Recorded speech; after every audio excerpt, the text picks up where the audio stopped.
I arrived back in the country the day the storm was hitting, actually that night. This devastation, it was big and sort of paralyzes you to know where to begin.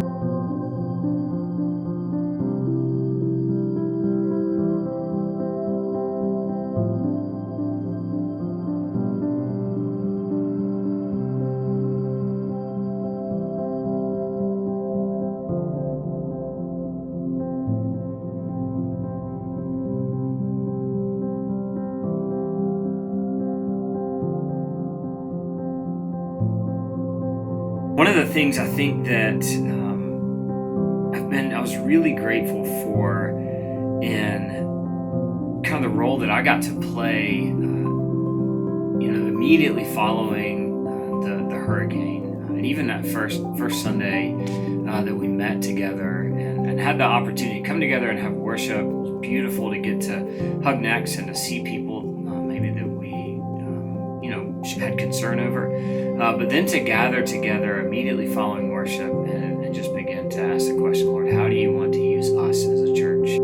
And the overwhelming response at both meetings was that we have a newly hired outstanding kitchen manager, Jacob Pinnock.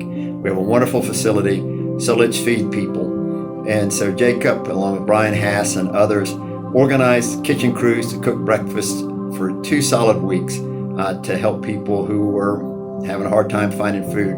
This church has no problem getting people together to work together and help a common cause. It's fantastic. It really is. We just did like anyone would do. We saw a need and we all just pitched in, and so we needed food, so several of us just pitched in, go to the store and get the food, and next thing you know, we got a list of people coming to help. So Emily Wright, our wonderful, outstanding director of the preschool, said, hey, we can offer free childcare for the community.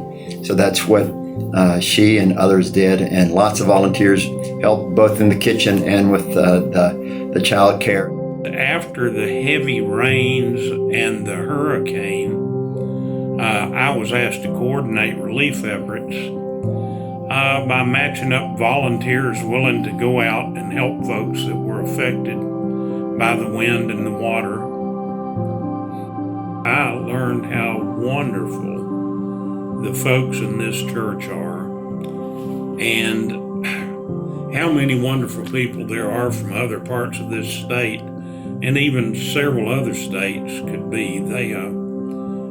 I was just bowled over at the response that we got. Roadways, a lot of times were inaccessible getting to some of these areas the first week.